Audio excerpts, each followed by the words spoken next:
जब अरविंद केजरीवाल की सरकार ने नई शराब नीति लागू की, तब कहा गया कि शराब के कारोबार में माफिया राज को खत्म करने में ये नीति बेहद सफल रहेगी। धूम धड़ाके से नई नीति लागू कर दी गई। नियमों के खिलाफ जाकर शराब को बढ़ावा देने वाले पोस्टर्स और बैनरों से दिल्ली की गलियां पट गईं।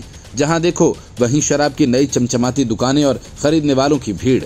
नजारा ऐसा कि दिल्ली वाले जमाने बाद शराब खरीदने निकले हों या फिर पहली बार इसे आजमा रहे हों। लेकिन तस्वीर जल्द ही बदलने लगी। लगने लगा कि कहीं बड़ी गड़बड़ है। आरोप ये लगने लगे कि शराब के लिए लाई गई ये नई नीति माफिया राज को खत्म नहीं कर रही, बल्कि अब उसकी सूरत बदल दी गई है। जुलाई 2022 में तब के मुख्य सचिव ने एलजीवी के सक्सेना को एक रिपोर्ट भेजी। कथित शराब घोटाला के आरोपों से घिरे जो पहला चेहरा सामने आया वह मनीष सिसोदिया का था। मुख्य सचिव ने सिसोदिया को ही गड़बड़ी का कारण बताया। तभी साफ हो गया कि ये घोटाला जितना बाहर दिखता है उससे कहीं ज्यादा अंदर तक छिपा है। एलजी ने इस मामले की जांच सीबीआई से कराने की सिफारिश कर दी। एलजी की सिफारिश के बाद सीबीआई ने 17 अगस्त 2022 को केस दर्ज कर जांच शुरू की। इस केस में मनीष सिसोदिया समेत 15 लोगों को आरोपी बनाया गया। 22 अगस्त को ईडी ने आबकारी नीति में मनी लॉन्ड्रिंग का केस भी दर्ज किया। करीब 6 महीने की जांच के बाद सीबीआई ने मनीष सिसोदिया को फरवरी महीने में गिरफ्तार कर लिया। जांच आगे बढ़ने लगी और नए नए किरदार सामने आने लगे। के कविता, केजरीवाल। तभी ये तय हो गया कि अरविंद केजरीवाल इस लपेटे में आएंगे। हालांकि जिस तरह जांच के नतीजे सामने आए हैं उससे साफ है कि शराब घोटाला मामले में सारे मोहरे बहुत सोच समझ कर चले गए, लेकिन उसकी परतें तेजी से खुलती गई। अब केजरीवाल को सीबीआई ने पूछताछ के लिए तलब कर लिया तो हंगामा खड़ा हो गया। आम आदमी पार्टी ने प्रतिशोध की राजनीति का आरोप लगाया। जांच एजेंसी ने दिल्ली के मुख्यमंत्री के खिलाफ सबूत होने का दावा किया।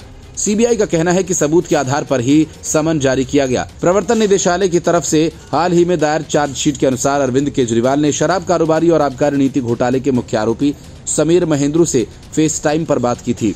इस बातचीत में उन्होंने पार्टी के संचार प्रभारी विजय नायर पर भरोसा करने को कहा।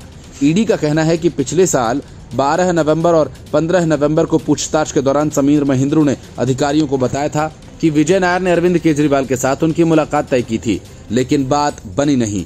ईडी के मुताबिक इसके बाद नायर ने कथित तौर पर महेंद्रू और केजरीवाल को फेस टाइम वीडियो कॉल पर जोड़ा। अरविंद केजरीवाल ने समीर से कहा कि विजय नायर उनके आदमी हैं और वह उन पर भरोसा कर सकते हैं। नायर इस मामले के आरोपियों में से एक हैं। जांच एजेंसी का कहना है कि समीर महेंद्रू और विजय नायर ने कथित तौर पर दिल्ली शराब नीति घोटाला मामले में दूसरों के साथ मिलकर साजिश रची थी। यही एक वीडियो कॉल अरविंद केजरीवाल के लिए बड़ा सबूत बन गया। ईडी के अनुसार समीर महेंद्रू विजय नायर के साथ मिलकर काम कर रहा था और राजनेताओं और शराब कारोबारियों के साथ कई बैठकों का हिस्सा रहा था। ईडी ने यह भी बताया था कि केजरीवाल ने राष्ट्रीय राजधानी में शराब के कारोबार के सिलसिले में आंध्र प्रदेश के एक सांसद मगुनता श्रीनिवासुलु रेड्डी से मुलाकात की थी। 2 प्रमुख गवाहों ने सीबीआई को बताया कि अरविंद केजरीवाल की मौजूदगी में आबकारी नीति की ड्राफ्ट कॉपी आबकारी अधिकारी को दी गई और बाद में लागू की गई। अरविंद केजरीवाल को शराब घोटाला मामले में सीबीआई ने जैसे ही पूछताछ के लिए समन भेजा, आम आदमी पार्टी में भगदड़ मचने लगी। पार्टी के 6 पार्षदों ने इस्तीफा देकर बीजेपी ज्वाइन कर ली। माना जा रहा है कि आने वाले दिनों में आम आदमी पार्टी के कई पार्षद और विधायक भी बीजेपी में शामिल हो सकते हैं, क्योंकि जिस ईमानदार राजनीति की बातों में वो फंसकर आम आदमी पार्टी में शामिल हुए थे उसकी हवा पूरी तरह से निकल चुकी है। दिल्ली के 2 मंत्री सत्येंद्र जैन और मनीष सिसोदिया पहले से ही जेल में बंद हैं और अब पार्टी के बॉस अरविंद केजरीवाल पर भी गिरफ्तारी की तलवार लटक गई है। गुजरात में सूरत के 6 पार्षद भाजपा में शामिल हो गए। गुजरात के गृह मंत्री हर्ष संघवी ने सभी पार्षदों का पार्टी में स्वागत किया। सूरत म्युनिसिपल कॉर्पोरेशन चुनाव में आम आदमी पार्टी के 27 पार्षद जीत कर आए थे, जिनमें से 10 पार्षद भाजपा ज्वाइन कर चुके हैं। सूरत भाजपा कार्यालय में आयोजित एक कार्यक्रम के दौरान निराली पटेल, धर्मेंद्र बावलिया, अशोक धामी, किरण खोखानी, घनश्याम मकवानी और स्वाति क्वाड ने भाजपा की सदस्यता ग्रहण की।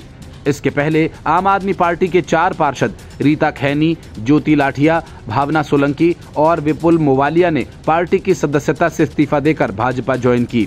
2021 में हुए चुनावों में आम आदमी पार्टी ने 120 में से 27 सीटों पर जीत हासिल की थी। भाजपा ने 93 सीटों पर जीत का परचम लहराया था और इन चुनावों में कांग्रेस एक भी सीट नहीं जीत सकी थी। आम आदमी पार्टी के 10 पार्षदों के भाजपा ज्वाइन करने के बाद एसएमसी में भाजपा पार्षदों की संख्या 103 हो गई है। दक्षिण गुजरात खासकर सूरत भाजपा का गढ़ माना जाता रहा है। विधानसभा चुनाव 2022 में भी सूरत जिले की सभी 16 सीटों पर भाजपा ने जीत हासिल की थी। सूरत शहर की बात करें तो पिछले 15 वर्षों से भाजपा शहर की एक भी सीट नहीं हारी है।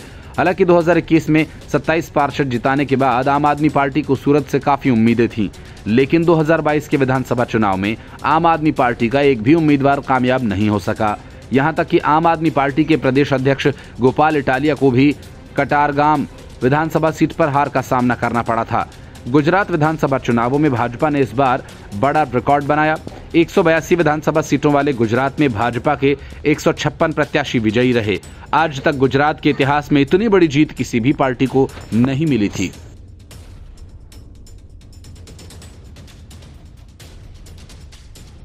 दिल्ली शराब घोटाला मामले में सीबीआई ने जैसे ही अरविंद केजरीवाल को समन भेजा, पूरी की पूरी आम आदमी पार्टी सिर के बल खड़ी हो गई। पहले संजय सिंह सामने आए और अब अरविंद केजरीवाल मीडिया के सामने नमूदार हुए। मनीष सिसोदिया की बात की, कुछ इधर उधर की और फिर सबसे पहले खुद को कट्टर ईमानदार का सर्टिफिकेट दे डाला, अपनी पीठ थपथपाई और चले गए। असल में अरविंद केजरीवाल और पूरी आम आदमी पार्टी इस तर्क के आधार पर शराब घोटाले के मामले को गढ़ी हुई कहानी बता रहे हैं कि चोरी का माल नहीं मिला तो मतलब चोरी नहीं हुई और वे सारे के सारे बेदाग और दूध के धुले हैं। घोटाला हुआ लेकिन माल बरामद नहीं हुआ, यही तर्क केजरीवाल का है कि कुछ नहीं मिला और इसी के आसपास केजरीवाल ने भी दलील पेश की। केजरीवाल ने इसलिए कहा कि 100 करोड़ की रिश्वत मिली तो रुपया कहां गया। जाहिर है कि घोटाले की रकम को कायदे से ठिकाने लगा दिया गया। अरविंद केजरीवाल एक दिन पहले से ही जो बातें मनीष सिसोदिया के फोन के बारे में कह रहे थे, वही सारी बातें फिर दोहराई कि सिसोदिया ने कोई फोन नहीं तोड़ा, सारे फोन ईडी के पास हैं। संजय सिंह कुछ फोन ईडी के पास होने की बात कह रहे थे, लेकिन केजरीवाल तो सारे फोन तक जा पहुंचे। बड़ी बात यह कि केजरीवाल ने समीर महेंद्रू से फेस टाइम पर बात को लेकर कुछ नहीं कहा और न ही विजय नायर को लेकर, सिर्फ अपनी कट्टर ईमानदारी का डंका पीटते रहे। और हद तो तब हो गई जब केजरीवाल ने ये कह डाला कि 17 सितंबर की शाम 7 बजे मैंने पीएम मोदी को 1000 करोड़ रुपए दिए, अब जाकर उन्हें गिरफ्तार कर लो। मतलब कि केजरीवाल ने खुलकर सीबीआई के समन का मजाक उड़ाया। केजरीवाल ने कहा कि हमने भी अपने संसाधनों से जांच की, जिसमें ये पता चला कि एक आध को छोड़कर अधिकतर फोन जिंदा हैं। मुख्यमंत्री ने कहा कि यदि केजरीवाल भ्रष्टाचारी है तो इस दुनिया में कोई ईमानदार नहीं है। सीएम ने कहा कि शराब घोटाला तो हुआ ही नहीं है, ऐसे में जांच एजेंसी के पास कुछ है ही नहीं। मैं सीबीआई की पूछताछ के लिए उनके कार्यालय में जाऊंगा। जांच एजेंसी लोगों से टॉर्चर कर बयान ले रही है। चंदन रेड्डी, अरुण पिल्लई, समीर महेंद्रू समेत 5 नाम तो मेरे पास ही हैं। उन्होंने कहा कि ये चल क्या रहा है। केजरीवाल ने कहा कि यहाँ कोई घोटाला नहीं हुआ, यहाँ लोगों से मारपीट कर धमका कर बयान लिए जा रहे हैं। केजरीवाल ने कहा कि 1 साल तक जांच करने के बाद 100 करोड़ के भ्रष्टाचार की बात कहते हैं। केजरीवाल ने कहा कि यदि भ्रष्टाचार हुआ तो वे सारे पैसे कहां गए।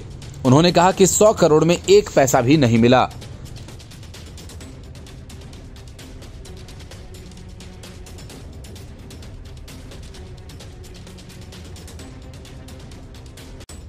आम आदमी पार्टी को इस बात का अंदेशा पहले ही हो गया था कि सीबीआई अरविंद केजरीवाल को समन भेजेगी, इसलिए पहले से ही संजय सिंह ने सीबीआई और ईडी के खिलाफ मोर्चा खोल दिया। अब जब अरविंद केजरीवाल को सीबीआई का समन मिल गया तो अरविंद केजरीवाल भी जांच एजेंसी के खिलाफ खुलकर मैदान में उतर आए। आम आदमी पार्टी की तैयारी सीबीआई और ईडी के खिलाफ कोर्ट में जाने की है। अरविंद केजरीवाल ने ट्वीट कर कहा कि हम झूठी गवाही देने और अदालतों में झूठे सबूत पेश करने के लिए सीबीआई और ईडी के अधिकारियों के खिलाफ उचित मामले दर्ज कराएंगे। केजरीवाल ने कहा कि मनीष सिसोदिया पर आरोप है कि उन्होंने अपने 14 फोन तोड़ दिए, फिर ईडी कह रही है कि उसमें से 4 फोन उनके पास हैं और सीबीआई कह रही है कि 1 फोन उनके पास है। अगर उन्होंने फोन तोड़े हैं तो उनके पास फोन कैसे आए? इन लोगों ने झूठ बोलकर केस बनाए और बोला कि शराब घोटाला हुआ। केजरीवाल ने मनीष सिसोदिया का बचाव किया। सिसोदिया का बचाव करते हुए केजरीवाल ने कहा कि सिसोदिया को फंसाया जा रहा है। सिसोदिया पर लगे आरोपों को नकारते हुए केजरीवाल ने कहा कि ईडी और सीबीआई को आज तक एक भी सबूत नहीं मिले हैं। गौरतलब है कि दिल्ली के कथित शराब घोटाला मामले में सीबीआई और ईडी दोनों ही एजेंसीज जांच कर रही हैं। इस मामले में दिल्ली के पूर्व उप मुख्यमंत्री मनीष सिसोदिया जेल में हैं। मनी लॉन्ड्रिंग मामले में सत्येंद्र जैन भी जेल में हैं। सीबीआई के नोटिस का जवाब देते हुए केजरीवाल ने कहा कि वो निश्चित तौर पर सीबीआई के सामने पेश होंगे। सीबीआई के समन के बाद से ही आम आदमी पार्टी ईडी और सीबीआई पर आक्रामक है।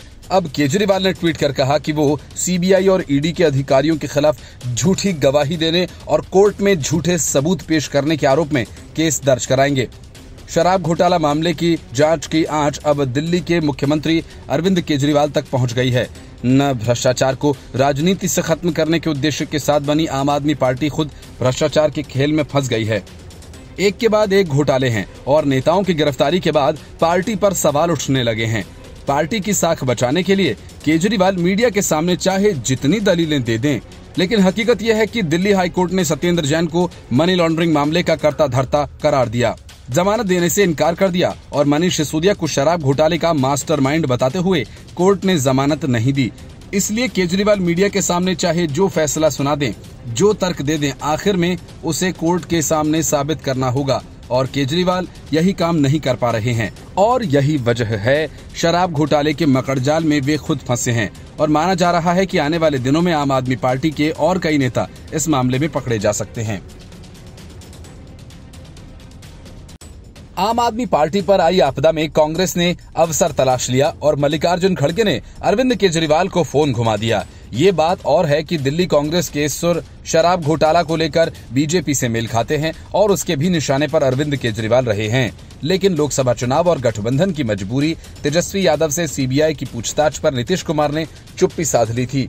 कहा था कि हम सब पर कभी बोलते हैं, लेकिन विपक्षी एकता का तकाजा था, सो पटना से उन्होंने शोक जताया। रही सही कसर कपिल सिब्बल ने पूरी कर दी, वे भी बीच में कूदे और केजरीवाल से हमदर्दी जताते हुए बीजेपी पर बरसे। कपिल सिब्बल ने कहा कि बीजेपी सीएम केजरीवाल को परेशान कर रही है।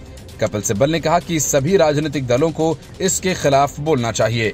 कपिल सिब्बल ने कहा कि मैंने लिखा था कि जैसे अरविंद केजरीवाल का राजनीतिक उदय होगा, उन्हें सीबीआई बुलाएगी। पिछले 1 साल में संस्था का किस तरह से दुरुपयोग हुआ, इस अवसर पर सभी राजनीतिक दलों को अपना मतभेद भुलाकर एक स्वर में बोलना चाहिए। ये लोकतंत्र की हत्या है। सिब्बल ने अरविंद केजरीवाल को नोटिस मिलने पर ट्वीट किया और कहा कि सीबीआई ने केजरीवाल को सीबीआई ने समन भेजा है और बीजेपी कहती है ये कानून है, मैं कहता हूँ ये उत्पीड़न है। कपिल सिब्बल ने आगे कहा कि मैंने हमेशा से कहा कि भाजपा विपक्ष मुक्त भारत चाहती है, इसलिए अमित शाह जी कहते रहते हैं कि 300 से अधिक सीटें आएंगी। भाजपा के एक मंत्री ने ये पहले ही बता दिया था कि इनकी कितनी सीटें आने वाली हैं।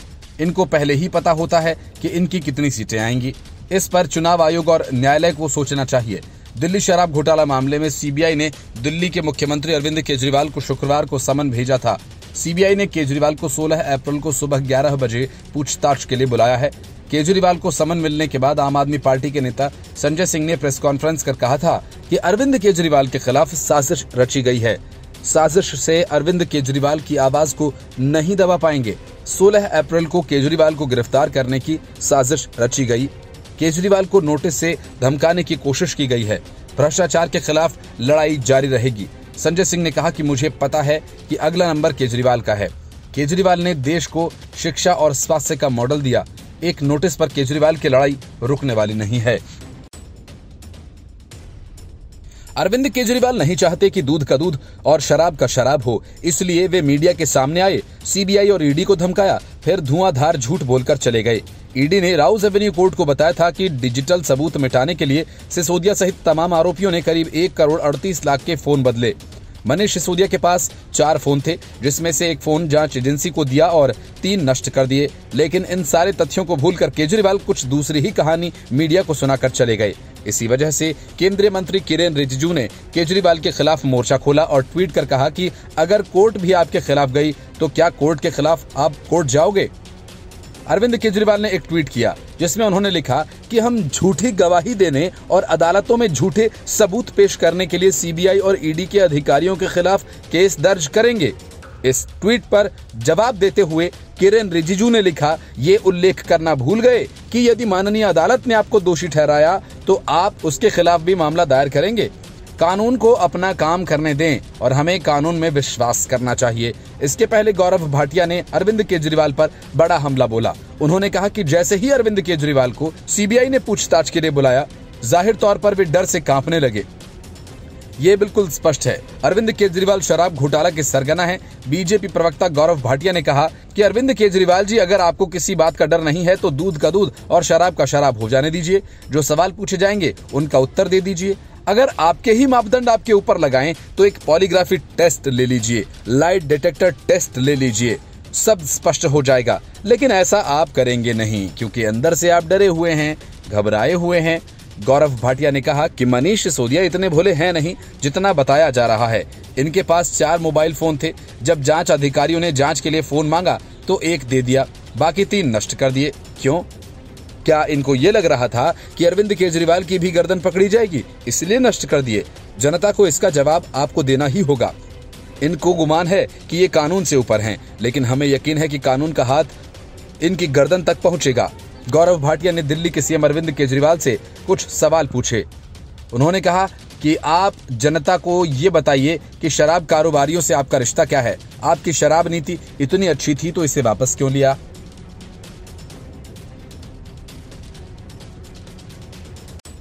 जिस तरह की भाषा माफिया डॉन अतीक अहमद इस्तेमाल कर रहा है, सीबीआई का समन मिलने के बाद अरविंद केजरीवाल उसी अंदाज में बात करने लगे। अतीक अहमद ने पुलिस से ही पूछा कि पहले वो फोन बताओ जिससे मैं जेल में रहकर बातें कर रहा था। अब अरविंद केजरीवाल भी उसी लहजे में कह रहे हैं कि पहले 100 करोड़ सामने लाओ, फिर बात करते हैं। इसलिए बीजेपी ने एक बार फिर अरविंद केजरीवाल को अपने रडार पर लिया। बीजेपी सांसद प्रवेश वर्मा और दिल्ली बीजेपी के अध्यक्ष वीरेंद्र सचदेवा ने केजरीवाल के सवालों का जवाब दिया और पूछा कि दिल्ली सरकार ने शराब माफिया के 144 करोड़ रुपए माफ क्यों किए थे। वीरेंद्र सचदेवा ने कहा कि आज बहुत दिनों के बाद अपने पिंजरे से बाहर निकलकर श्रीमान जी सीएम केजरीवाल को फड़फड़ाते देखा है। उनके चेहरे पर बौखलाहट नजर आ रही थी।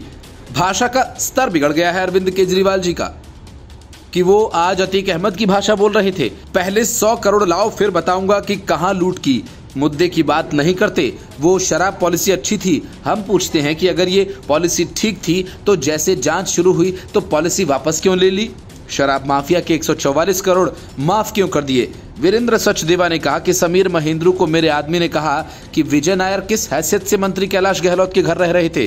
दिनेश अरोड़ा से क्या संबंध है? दिनेश अरोड़ा ने पैसे इकट्ठे किए किस आधार पर? जो अधिकारी है उन्हें अरविंद केजरीवाल के घर मनीष सिसोदिया ने बुलाया। आपने दिल्ली का ठेका ले रखा है। आप तय करेंगे कि दिल्ली का हर व्यक्ति ईमानदार है जो टैक्स देता है।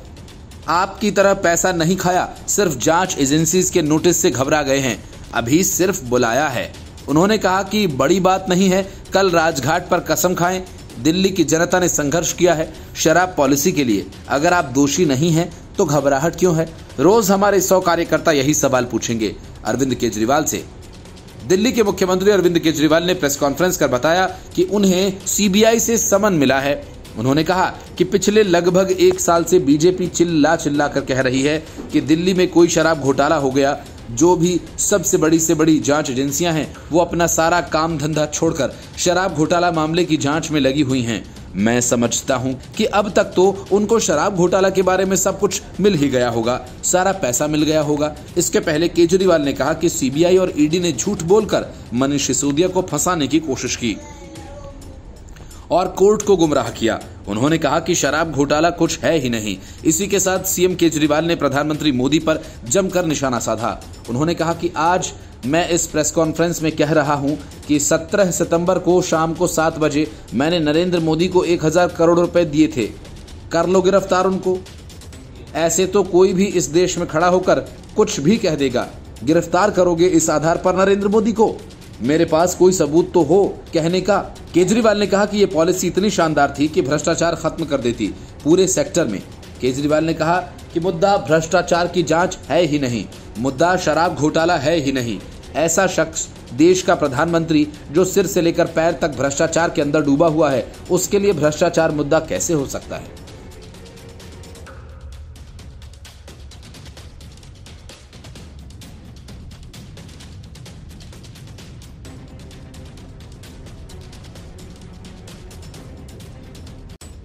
ममता बनर्जी के विधायक और नेता अरविंद केजरीवाल के नेताओं की तरह स्मार्ट नहीं निकले।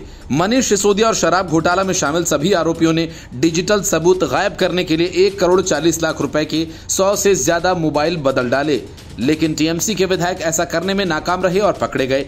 शिक्षक भर्ती घोटाला में सीबीआई की टीम ने टीएमसी विधायक जीवन कृष्ण साहा के घर पर छापा मारा तो उन्होंने अपने 2 मोबाइल पास के तालाब में फेंक दिए। अब सीबीआई दोनों फोन्स को ढूंढने में लगी हुई है। इसके लिए पंप लगाकर तालाब का पानी निकलवा रही है। सीबीआई ने करोड़ों रुपए के शिक्षक भर्ती मामले में टीएमसी विधायक मुर्शिदाबाद स्थित घर पर छापा मारा था। इस दौरान विधायक वॉशरूम जाने के बहाने उठकर गया और घर के बाहर भागा। सीबीआई अधिकारी उसे पकड़ने लगे और इससे पहले उन्होंने अपने फोन को घर के पास के तालाब में फेंक दिया। सीबीआई ने कल से ही तालाब में फोन ढूंढना शुरू कर दिया था। इस दौरान फोन तो नहीं मिले, लेकिन 6 बैग्स मिले। इसके बाद सीबीआई ने तालाब के पानी को बाहर निकालने का फैसला किया और इसके लिए एक पंप भी लगाया गया। शनिवार सुबह तालाब का पानी निकालने के लिए 2 और पंप्स लगाए गए, लेकिन एजेंसी को अब तक फोन्स नहीं मिले हैं। इन दोनों फोनों का वापस मिलना सीबीआई के लिए जरूरी है, क्योंकि इसमें घोटाले से जुड़े अहम सबूत मिल सकते हैं।